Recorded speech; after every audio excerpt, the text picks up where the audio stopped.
Hi, I'm Kate, a Stampin' Up! Demonstrator in Washington State. Welcome to my weekly YouTube video and blog featuring some of the most current products from Stampin' Up! These projects I share here feature current products and vary from simple to and a quick card to more complex for that time when you want something really special. I also sell Stampin' Up! Products used in this video, and I hope you enjoy my free tutorial and would love to have you shop with me. Check out my blog at katespapercreations.org for a link to my online store. Okay, today I am featuring the, get it up here, Poinsettia Petals stamp set and dies. And it's a bundle in the current holiday catalog. You can find it on page 16 of that catalog. The dies, there are 18 dies in the die set and 18 stamps in the stamp set. And let me show you what we're going to make today. I started out, and I have to kind of laugh at myself because I was going to make a Simply Saturday card. So it was supposed to be a very simple card, and maybe this would have fit, but as I kept adding layers and designs and different things, I got, okay, this isn't going to work for the Saturday card, so here we go. We're going to use it for the current catalog. Let me share with you how we did this. So I did begin with just a simple 5.5 by 8.5 not whisper white, very vanilla thick cardstock to make the card base with, and that's just a standard A2 greeting card, and it's going to be a side fold greeting card. So that started with that. Then I cut a piece of Rococo Rose, and this I cut 4 by 5 1/4, so it will, when it's attached to the front, it will leave a 1/8 inch border all the way around. But before I attach it to the card front, I am going to stamp it, and I just got ink all over my fingers. Let me clean that off. I'm going to stamp it with Rococo Rose, and I'm using one of the poinsettia flower designs that is in the stamp set. And I just wanted a very faint, so I'm not going to use full strength. I'm going to stamp off and then stamp it on the card. And I'm just going to go around and add pretty much around the edges, and then I'll come up like this around the middle. Oops, I forgot to stamp that one off, but that's okay. We'll make it work anyway. Sometimes I just get in a hurry. I'm sure that none of you ever do that. So there's that part. Then I came back with the little berries stamp, and I decided to add some of those just full strength around in between. I kind of liked the look when it got done. It looked really, really nice. And I wasn't too worried about being perfect with it. You know, if it touches a little leaf here or there, that's okay. Just kind of adding some fill here and there on the card front. That's looking pretty good. Maybe a little bit there. Maybe one over here. And that's good enough. It's just creating a little bit of a background. Then I'm going to attach this to the card front, and it's just going to go on flat with adhesive.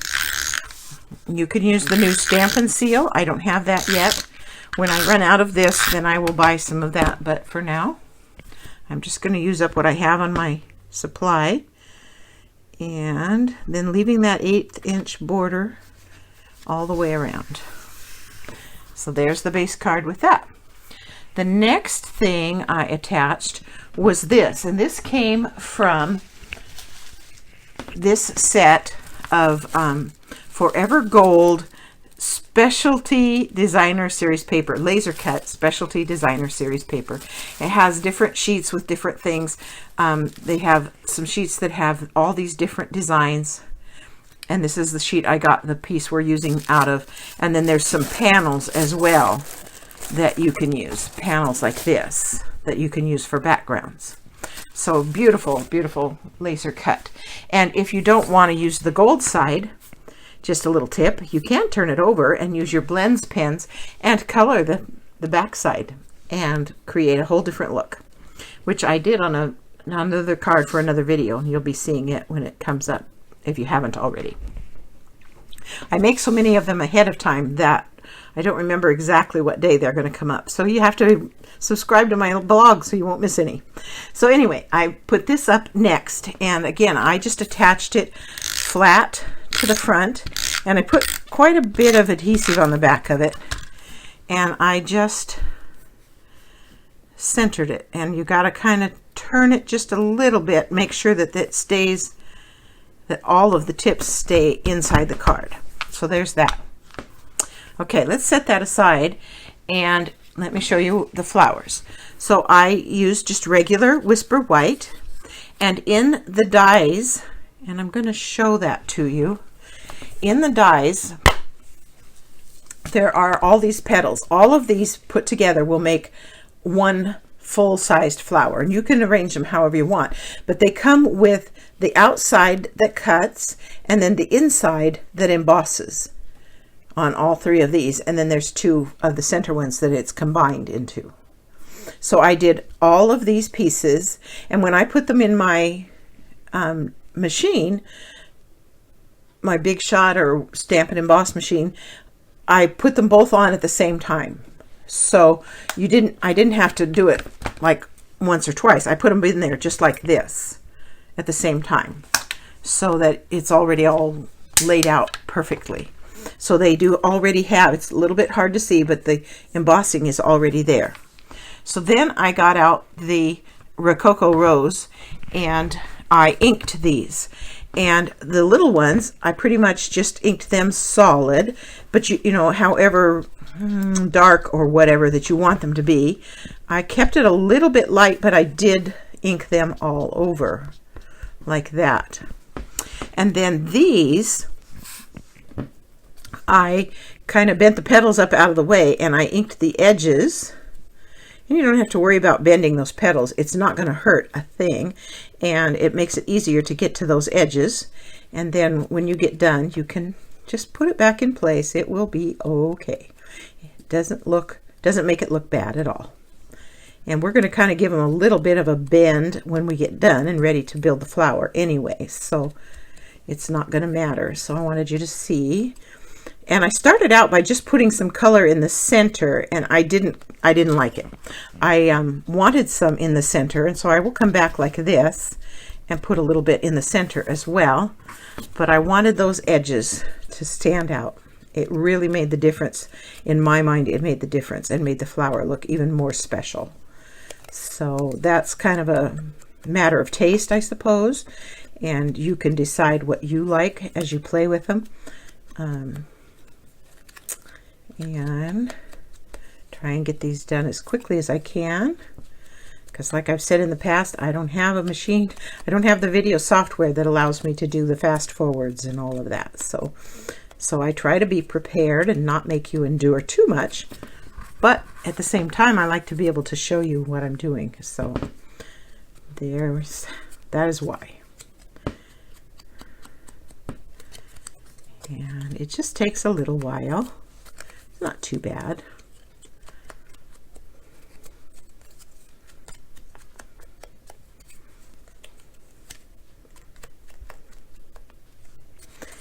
And so yeah, I'm starting to get into more of the Christmas card stuff. I have a friend who just ordered 30 of the Arrange a Wreath Christmas cards that I made a video of here a while back.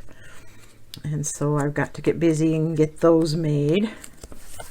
And then these two, I'm also going to bring just a little bit of color out into the leaves a little bit. And you can't really do it wrong, just a little bit of color.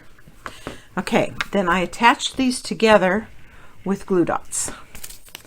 So I just put a glue dot, one glue dot right in the center of, stay there, not on my finger. And one in the middle of this one. They're wanting to stick to me more than to the paper, maybe because the ink isn't quite dry.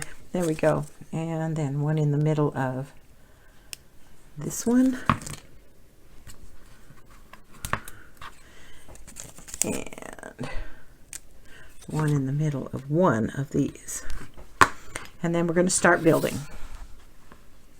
So each time you add a layer, you're just going to offset the petals. So there's the first two. And before I attach these, I'm going to take my bone folder and just give it a very light curl. And I'm going to do that with each of these. It doesn't have to be very much, just enough to give it a little bit of life and not have it lay so absolutely flat, because no flower petal lays absolutely flat. Okay, so then offset the petals and attach this one, and offset these petals and attach it, and then this one, and we'll give these a little bit of a wrinkle, nice too. And then it's going to go here with the petals offset again. And there's the flower, and I really liked it. It came out really pretty with the ink on the edges of the petals. And then bring this back. I attached this piece with a single Stampin' Dimensional right in the middle,